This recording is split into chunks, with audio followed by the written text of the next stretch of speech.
everyone, and welcome to the WIM podcast. Women in Influencer Marketing is a first-of-its-kind exclusive networking group made up of inspirational women. This podcast is where we explore influencer marketing and get real about women in business. Find us wherever you download podcasts, and of course, you can always find us at iamwim.com. That's iamwim.com. Oh my gosh, JoJo just walked in the room, everyone. As soon as I was starting to record this, she knew and she wanted to say hello. JoJo's my dog, everyone. For those of you who don't know, she just looked at me as I said her name. Hello, everyone, and welcome to the Women in Influencer Marketing podcast. I'm your host, Jessie Grossman, and I just changed into my homebody shirt. And if you're watching on YouTube or Spotify, this is like my new favorite shirt. In case it wasn't already like abundantly clear that I'm really enjoying this work from home situation. So speaking of, we actually just launched this shirt and others in our merch shop. So there's some really, really cute items just like this one that you should totally check out because they're really fun. We've got like cool t-shirts, we have cool hoodies when the weather gets a little colder. We have like a laptop sleeve. I got that. It's actually really, really good quality. When I'm just like throwing my laptop in a big bag, I'll just use that one because it holds it really nicely. To go check out our merch shop because we do have some really, really cool things. We're going to be running a few giveaways in the next few weeks. So keep an eye out for that. If you're interested in winning something fun, keep attending our events. So speaking of, we just announced today, actually, that we have our next masterclass coming up, y'all. So this one is about Web3 and the creator economy. It's really built for those of you who are sort of at like a 102 level. You're familiar with Web3, but you're sort of like at the beginning stages and want to learn more. So this is definitely a great masterclass for you. We're talking all about NFTs and the metaverse and virtual influencers. It's going to be a really, really cool presentation. And most of the time, we bring in wonderful guests to present their ideas. And for this one, since it happens to be a topic that I love, I'm going to be presenting this one. So I would love to see you guys in the audience and enjoying it. It's going to be on September 15th at 6 p.m. Eastern. So I hope to see you there. We'll be taking questions live, and it should be a really, really good time. Also, I would love to mention that we are now taking on WIM ambassadors. This is so exciting. I've gotten this request from so many people over the years that they're like, do you have any sort of like affiliate program? Because I want to refer people in my network to you. And transparently, like that was on my wish list. I'd love for that to happen. There just wasn't enough hours in the day. And I also don't want to launch something if it's not like how I imagined. Thank you for those of you who asked, and we are officially live. So to become a WIM ambassador, you log into your membership account, you go to the account page, and there's a section to apply. And so if you are a VIP member and you've been a member for at least a year, I would love for you guys to apply. So to do so, again, head to our website, log into your membership portal, go to the account page, and you can find the application right there. All right. So this week's episode, I am thrilled to introduce you to Miss Laurie Buckle. She's the founder and CEO of CookIt Media. So CookIt is a digital talent management company with expertise in the food and lifestyle space. If you guys have heard this podcast before when we've interviewed companies that have gone like very niche, I am all about it. So I think what Laurie's doing is fantastic, niching down into the food space. So her whole background is in food. This is actually her second act following a career in traditional print, one that included leadership roles at some of the most highly regarded publications in the food industry. So CookIt started in 2015 and it's grown to be the only full service talent agency with expertise in both the business of influencers and the world of food. I'm honestly getting hungry just talking about this. I'm going to go grab a snack. Y'all sit back and enjoy this episode with Laurie.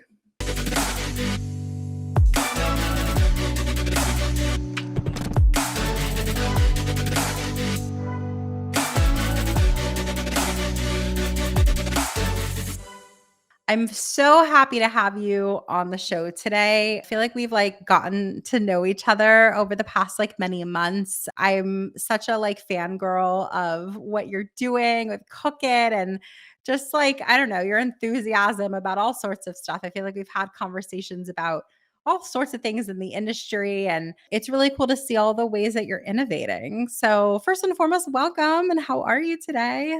Good. Thank you. Very excited to be here. Super excited to have you. We were chit-chatting a little bit before we started recording. So, I don't know, there's all sorts of stuff we're going to get into today and I'm really excited to get into it. I think before we do and before we get into the nitty-gritty of all the cool things that you're working on, I think it would be really awesome to sort of level set and just hear a little bit more about you in your own words and sort of just how you ended up with this company and doing the work that you're doing today. Absolutely. It is a little bit of a long story, so I'll try to keep it short. But before I sort of appeared on the influencer marketing front of things, I had a career in magazines, in food magazines, and I worked at Bon Appetit and Better Homes and Gardens and Fine Cooking. I also worked at a couple of digital products in the editorial space, one of them being the Kitchn, which is an amazing site. But really, that was the bulk of my experience in the content space. And over time, and this is going back, about I think 10 years ago now, as the influencer community, as the influencer world was really starting to rise, and we were working with influencers in content creation when I was at Fine Cooking and things like that. But as I moved over and basically really began to understand sort of what was happening in content in traditional print, I began to think about digital because in traditional print, content requires, especially in the food space, content requires huge teams of people and so much time.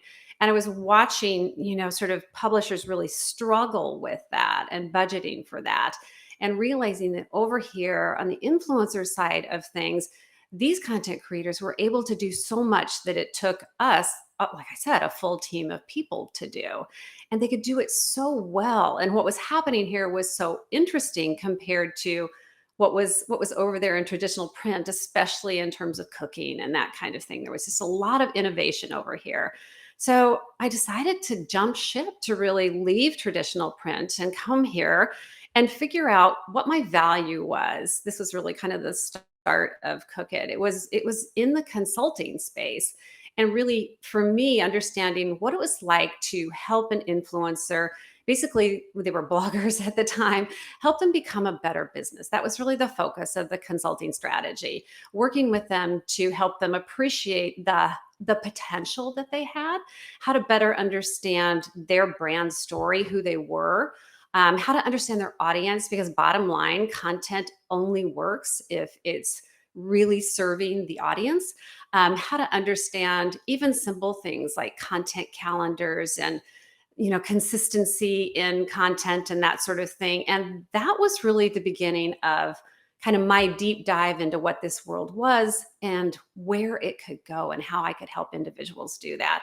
And over time, with sort of clients coming back and saying to me, wow, all of these things that we've been working on, they're working. And I have brands coming to me and these brands want to talk to me about how to work together, and I don't know how to talk to them. But because I had been in the magazine space for so long, working with both edit teams and sales teams, that was a really familiar side of the business to me. And working with advertisers and helping advertisers understand sort of the value of brand story in a magazine and how that really connected with the consumer that they wanted to reach. That all sort of became a process that ultimately became a talent agency. CookIt is a talent agency, a full service talent agency in the food space. And that's kind of the short version of how I got to where I am now. The crazy thing is that this job, I think I love it most simply because we joke about this at the office, but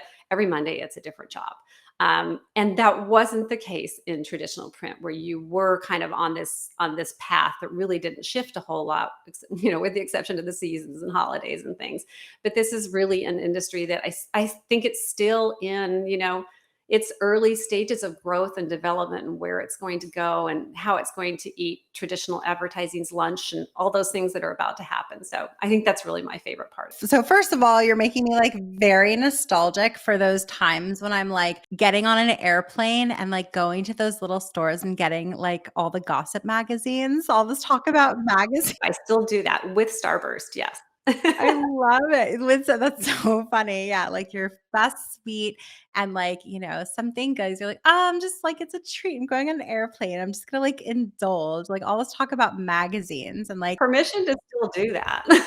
people I mean, well, those little newsstands wouldn't exist if they didn't. The magazines wouldn't exist if they didn't. And like it's so good. It's just like it reminds me of such a like nice time, and like in childhood, like the kid magazines and like the teenage magazines. I don't know. It's like taking me back. But I also, beyond that, I'd love to hear a little bit more about your talent because I feel like there are definitely some really great talent management firms out there who like so many of them I am like living vicariously through whim and like seeing the people do incredible things, but very few of them have niched down as much as you have. And I love a company that like knows their lane and they're like, we're gonna master this space.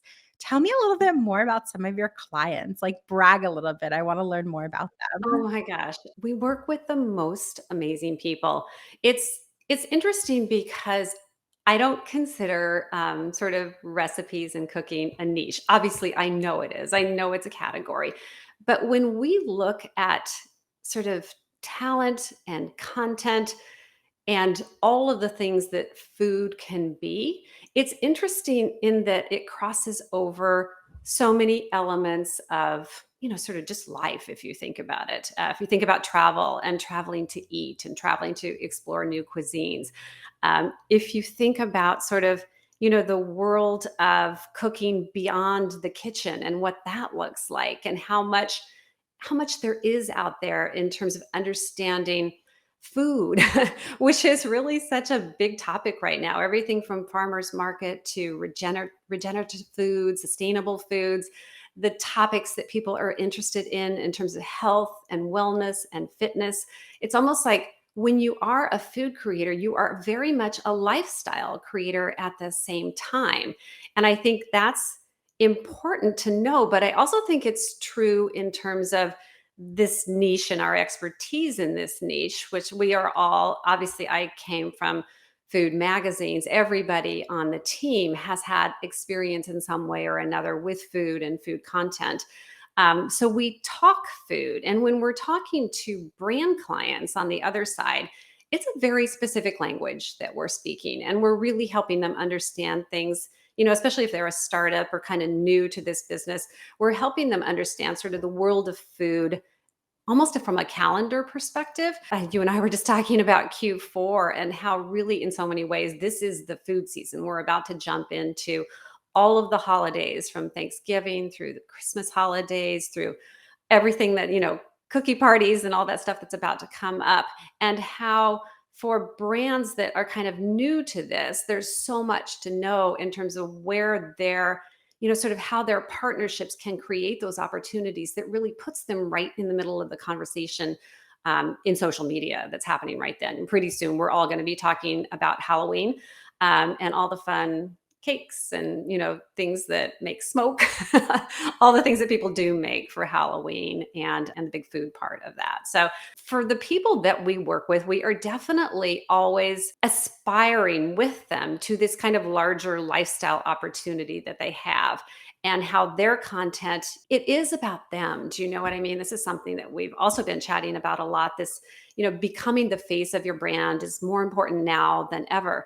But it's about who you are and and your interests and the way your interests expand out across the world of food and how that makes for so much variety in your content and so much innovation. And that's what we're really seeing in the people on our roster that are just killing it. And it's inspiring, to be honest with you. And I'd love to leave you at the in the notes at the end with a whole bunch of folks that people would want to follow and check out and learn from. I would love that. I will definitely do that. We will totally do that. That sounds awesome because it's also like you could talk about them, but it's also another thing to like see what they're working on. See what they're doing. I also don't want to talk about them and leave somebody out. So I'm curious though, with food influencers, you're talking about like also wanting to them to we're talking earlier about like create their own cookbook or, have additional opportunities that aren't so food specific. And I think that it's brilliant when people niche down, but I also think that it's important to keep a broad perspective of the number of different opportunities that are available, just like what you're describing with the cookbook and a number of other things. So I'd love to hear from you. Like, what are additional revenue streams or like additional projects and things that talent managers should keep in mind that are options for their talent? Because it sounds like you know that really well. That is definitely something that we are focused on right now. And we're hearing from our talent all the time as well in terms of understanding themselves as a brand and as a brand that can do so many things. In the food space, a cookbook is often a highly sort of prized product that I think the great thing for talent is that a cookbook is a different kind of authority. Obviously, you have a lot of authority on your website and in your social channels and that sort of thing. But there's nothing like your name on a cookbook and seeing yourself at Barnes and Noble and kind of feeling like, okay, this is, I've really done it now. I've really succeeded. And the cookbook world itself, I did a lot of work in cookbooks when I was working at Bon Appetit, and we were expanding the cookbook section of our brand effectively and working with Random House and really beginning to understand what the cookbook world was and how it worked and how it was different than magazines. And it's a really interesting place. And to be honest with you, it hasn't changed all that much in recent years, but it is still a place that needs, we need to help people basically navigate those opportunities and get them with the right agents and the right publishers and all those things. And that's a really good example of sort of how our skills in the food space, I think, are helping our talent go in the directions that they want to go. And we're also, we're hearing that people want to create merchandise or a product line. They want to start a podcast. They want to dig into live content on different platforms. They want to explore affiliate opportunities. And for us, it is this like Jesse, like I was just saying, I really want to learn more about the back end of podcasts and, sort of how that works and what the revenue opportunities are and how to really bring those into the conversation with our talent as well. So all of those things are really, they kind of fall in our wheelhouse now in a way that they didn't used to. It was usually just about your blog and your social channels. And now it really has expanded into sort of brand revenue strategy and growth. And for us, that's just been this incredible chance to really think about how can we continue to be the stewards of their brands and their brand stories as they go through this process. So I have a question. I feel like one of the like very challenging things sometimes about being a talent manager, and for those of you who might be listening and unaware, that's my background as well. One of the more difficult things about talent management is like it almost feels like there's never a ceiling from the talent perspective, right? Like I want more growth, more this, more opportunities, more that. And like I felt, I'll speak personally, that like that is challenging because there's like it's hard to continuously find additional opportunities and additional revenue streams and all the things. So if you had a talent of yours who hypothetically speaking was coming to you and saying, "All right, Lori, but like, we made $1 million last year and the year before I made 5." So you got me from $5 to 1 million, but I want 5 million this year. What would you tell them? Like, do you manage their expectations? Do you go and you're like, there's always a number of opportunities, like, let's get at it? Like, how does that conversation sound?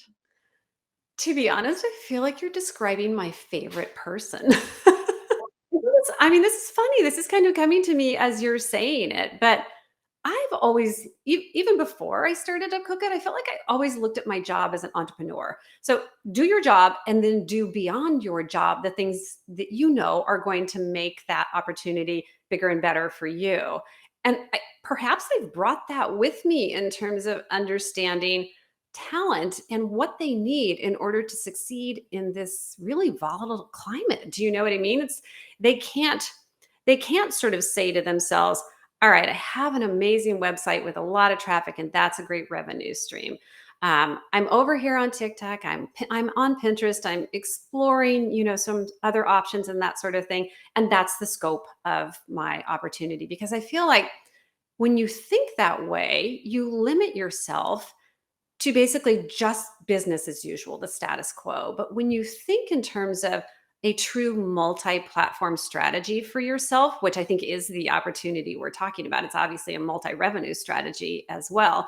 That's where true growth is, and that's where this industry is going. That these individuals aren't going to be limited to these specific channels; that they are going to expand out into the world of sort of like everything we were talking about, from product lines to cookbooks to tour guides to podcasters, and how they take their brand story with them, that it's the through line, but it's giving them this chance to really to expand and to also find success in a way that is very specific to their skills too, which is an ongoing process, I think. And so, do you find that for your talent in particular, because they tend to, I mean, they're pretty niche in the food space, that there tends to be a very lucrative secondary source of income? Like, are podcasts really killer?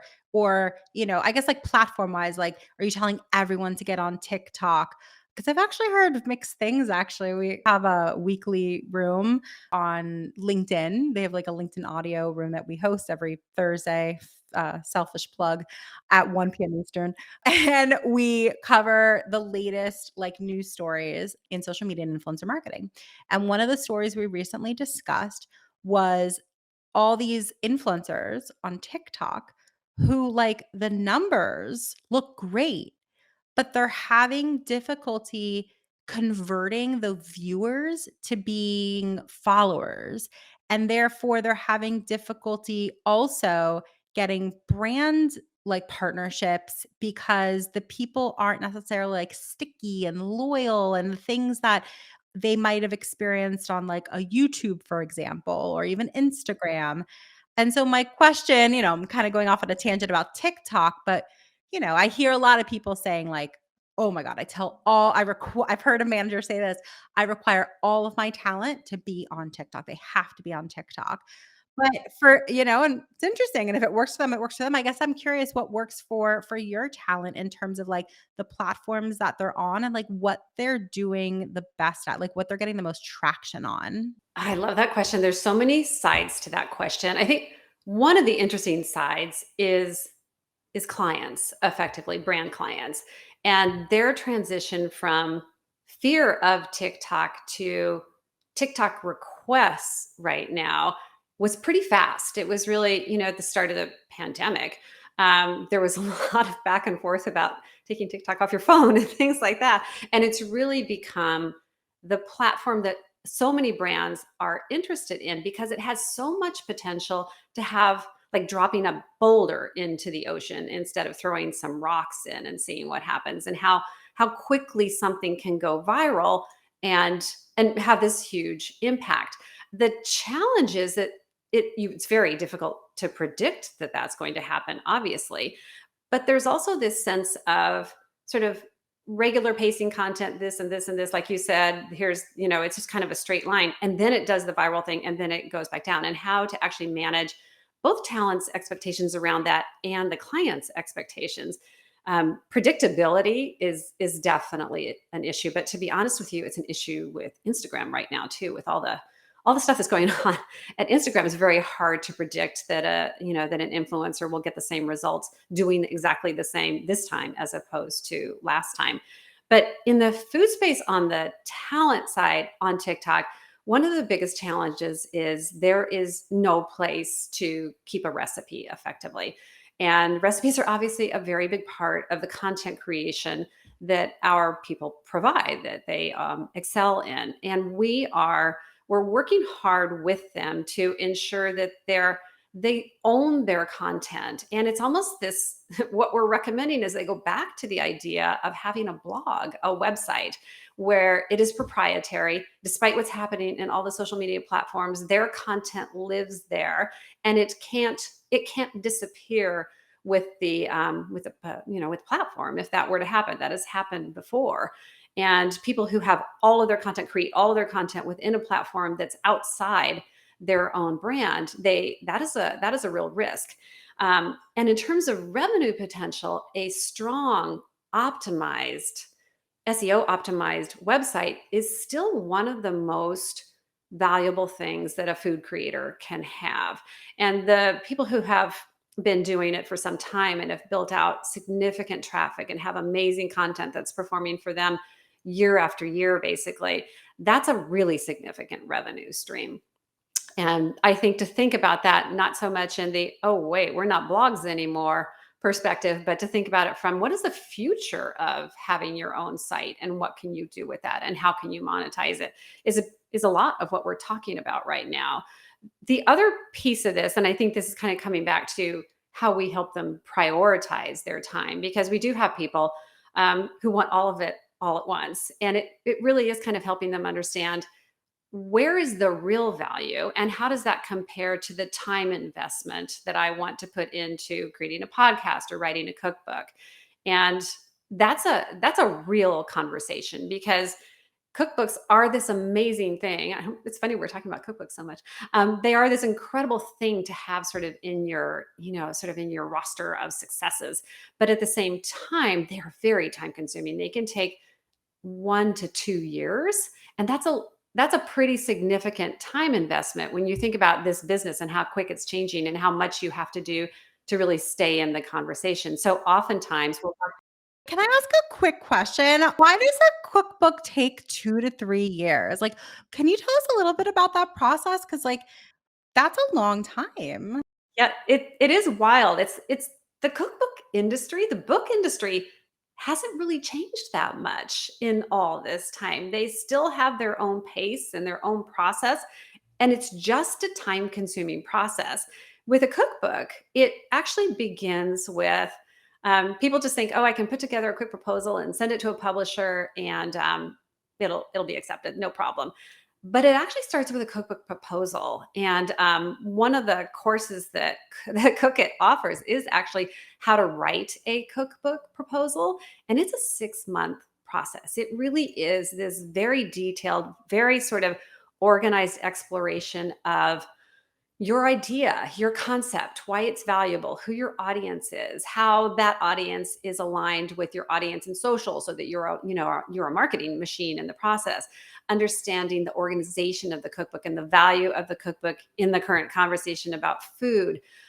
Building out recipe content that's really unique to you and the story you want your cookbook to tell. It's very detailed. And by the time you finish the cookbook proposal, you practically have the book, interestingly enough. But from there, you go on to finding basically an agent and a publisher to really walk you through the process of getting that proposal accepted. And sometimes it's quick and easy, sometimes it's an auction and the person, they get more than they expected and it's all good news. But to be honest with you, most proposals, 1 to 2% of them are accepted by a publisher. And that's a risk if you think about it in terms of spending all that time on something like a proposal and then still not, still having to go back to the drawing board and work on it some more. So that's just the beginning part of it. It's a long road. I really admire those people that stick with it and also want to basically stay in the influencer marketing, space to keep that part of it up, because full transparency, publishers want to work with talent that have really loyal, large followings that will buy the book too. Yeah, I mean, that's super interesting because, like, I definitely know of some influencers, in the past who have it wasn't a cookbook, but, sold a book and continue to have done multiple books since then, and I definitely can agree with you in that, like, a huge draw to a publisher is like, well, how big is your social following? How likely are they to actually buy the book? So, look, if you're working with influencers, you already do have a leg up from like the normal, like Joe Schmo who like not Joe Schmo, but you know what I mean? Like somebody who is very talented of an author, but doesn't necessarily have the following. Publishers don't provide that much marketing anymore. Do you know what I mean? That was how it used to be. They sent you on book tour and everything, and not anymore. It's up to you now. It is, but it's 1 to 2% still. That is a very tiny amount. Is there any tips that you can give people listening if they're, in the process or like there are a lot of members of WIM who have wanted to sell, write a book. There's some members of WIM who have many who have, and many others who are listening was like, oh, like as traditional as it sounds, it still is like this like level of credibility. It truly is, and it's the good housekeeping seal of approval, right? It is that sort of, "I have arrived and you can trust me, and I'm really good at what I do." It is, and so there are definitely people who are like, how could I be that 1 to 2%? Are there any tips that you can give them? Yes, I think the best tip is to there's so I'm trying to figure out a way to say this. There's a lot of publishers out there that are very interested in working with influencers, basically, for all the reasons that we were just talking about. But they often present the individual with a sort of turnkey, this is going to be easy for you, no stress. We're just going to sign here and we're going to get this thing out of here in 6 months. And those individuals often end up with a cookbook concept that has nothing to do with their brand story. It's a single subject, concept that the publisher really wants to work on, like a book on figs or something like that, or avocados, and that doesn't really have anything to do with that individual's larger, like I said, larger brand story. And I feel like if you're going to write a cookbook, write the cookbook that really supports everything you want to say about your brand and who you are and why you're important and the value of your content, and not to waste your time on one of those like overnight successes, not even successes, overnight products. 100%, and, like, I think that it's, like, it does, and, like, the longevity of all of this is so important to continuously think about because as tempting as certain things seem, like that and that's probably what I would assume that's, like, so much of the value of why your influencers work with you, because working with somebody in, like, a talent management capacity or a coaching capacity, consultant, whatever it is, like, that's sort of the marker of, a really valuable asset to your team is somebody who is thinking long term and strategically and like how one thing relates to the other. So I think that it's really great that you think like that. And I don't know, I would encourage also for anyone who's listening and wanting to build up their personal brand. We're not even talking about your influencers at this point, but I love talking about personal brands, absolutely. Like, let's think about adding a book to something, to your repertoire, because it can be a really powerful thing if you're, up for some opportunity, whether maybe it's even like a job, and you have a book that you've published, like people are gonna look at you different. It's all about perception. So, I think that it's a really valuable thing to consider at least. I'd love to hear just specifically about, like, I love talking about trends a little bit, marketing trends, especially since you're in the talent management space, you're seeing content from all of your creators. You get this really interesting perspective. It's not just through the lens of one influencer or one brand. You're really seeing multiple brands, multiple creators, and I'm sure there are like trends along the way. Like, for example, are you seeing a bunch like for your talent in particular, obviously, are you seeing a lot on certain platforms? You mentioned blogs earlier, which is definitely a very unique thing about the food space, but totally really valid, really powerful thing because for all the reasons you mentioned before. So, like, I don't know, what trends are you seeing these days in your world? That is such an interesting question.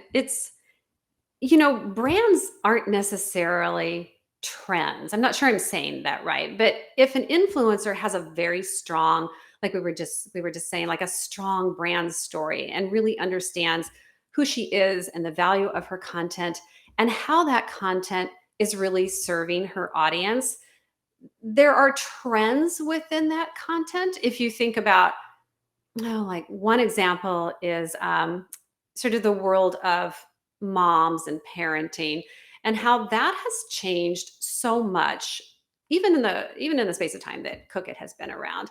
Basically, talent in the mom space used to have a lot of time to do crafts and fun holiday decorations and things like that.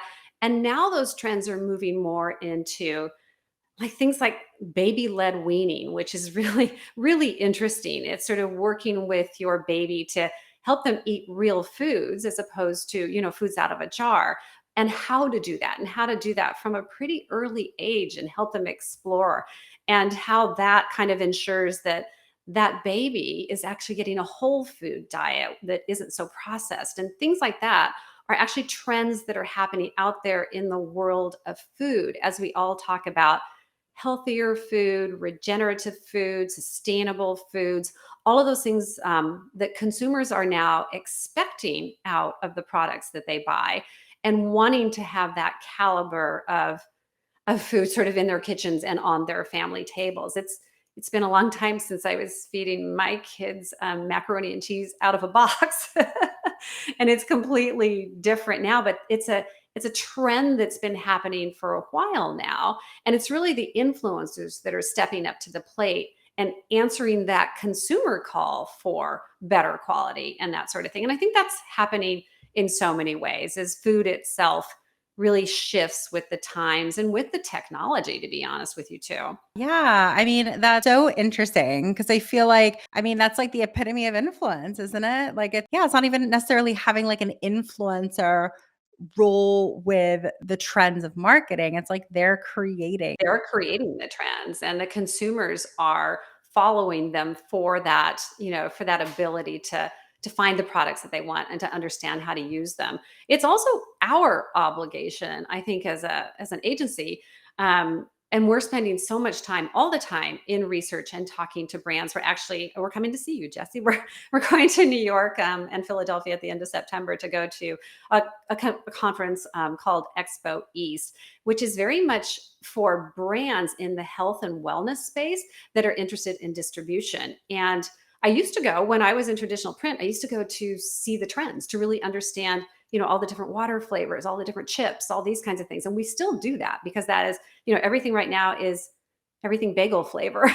Last time we went, it'll be interesting to see what happens this year. But it's also that larger sort of perspective on how food is changing and how we can help our talent understand that and also help clients, brand clients, realize that we have the talent that can support their goals in that space as well.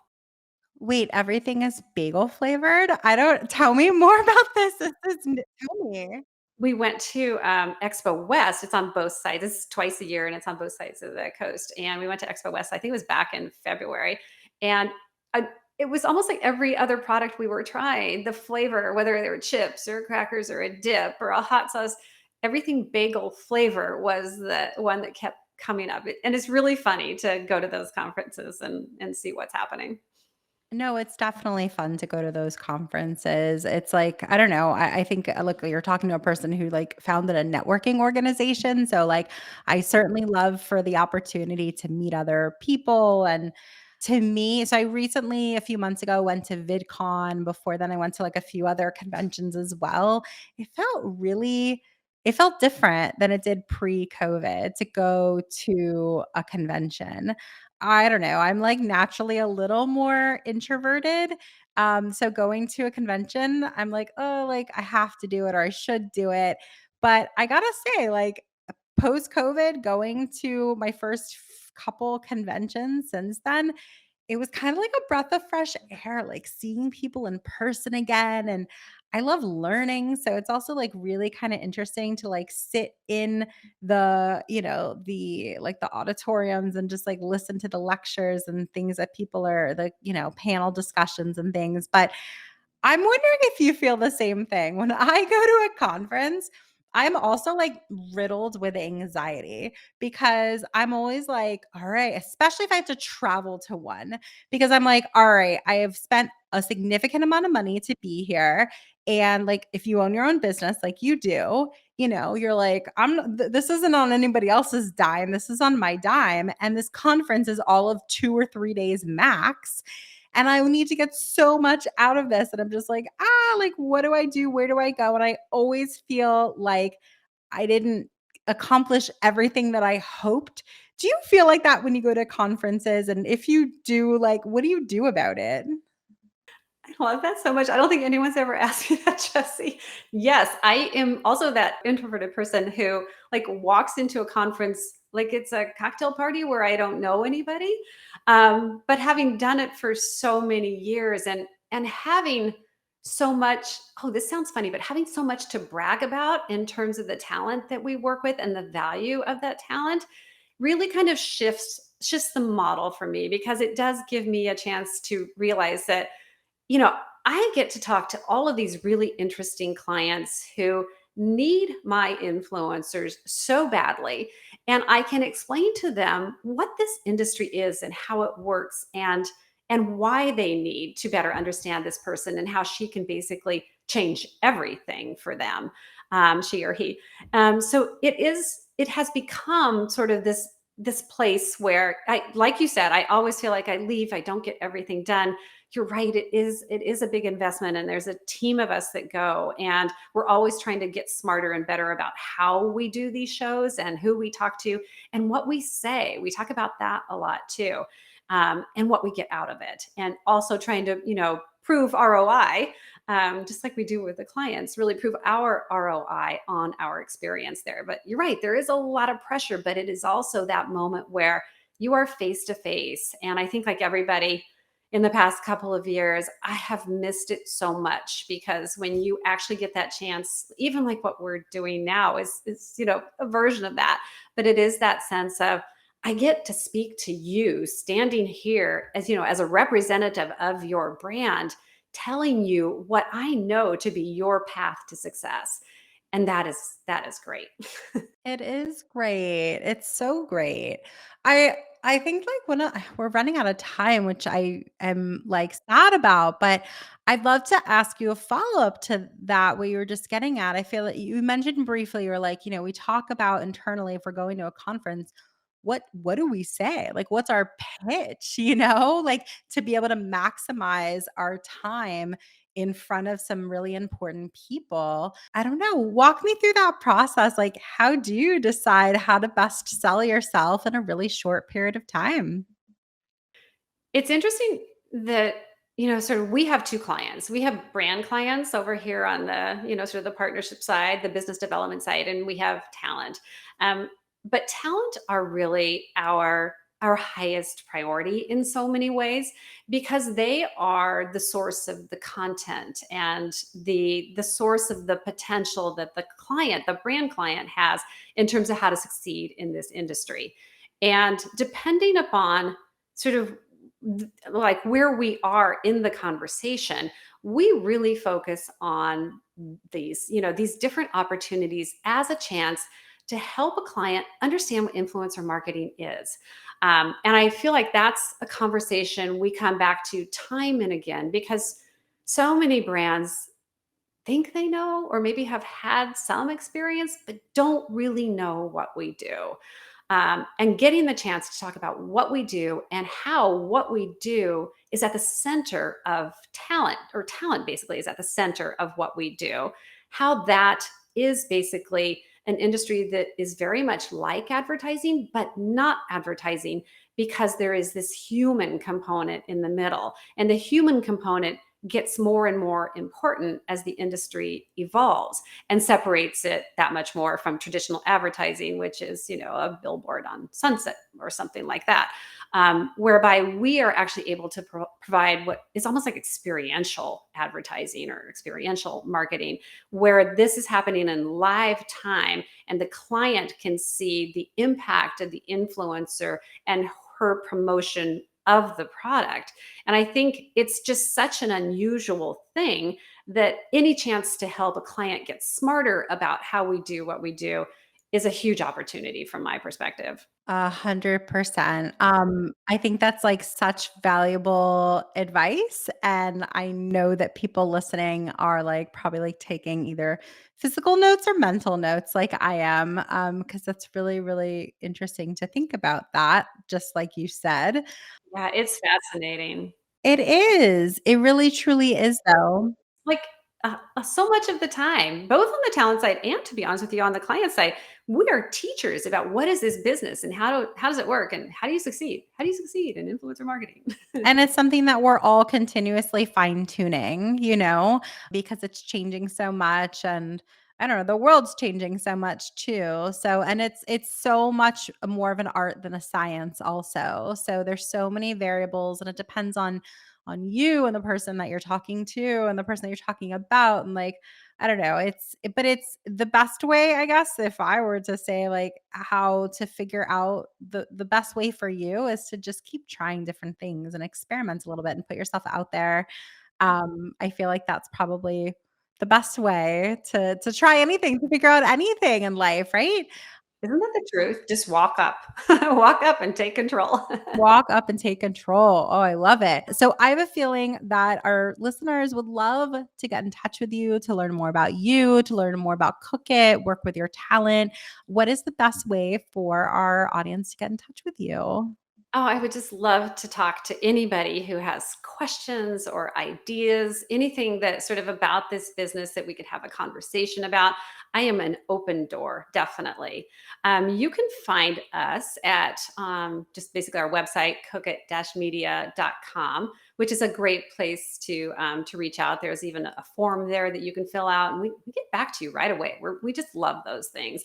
You can also DM us. We are CookIt Media on Instagram. And it's interesting that we're getting a lot more conversation on Instagram now that we have switched our content strategy to Reels. I don't know if that's a whole nother conversation, but we love to hear from folks on Instagram. My personal Instagram is Laurie Buck, which is really funny, but full of granddaughter baby pictures. If anybody needs a baby picture today. I mean, who wouldn't want a picture of a baby? How old? How old are Oh they? my gosh, she just turned 1 and she's literally I know I'm so biased, literally the cutest thing on the planet and just starting to walk.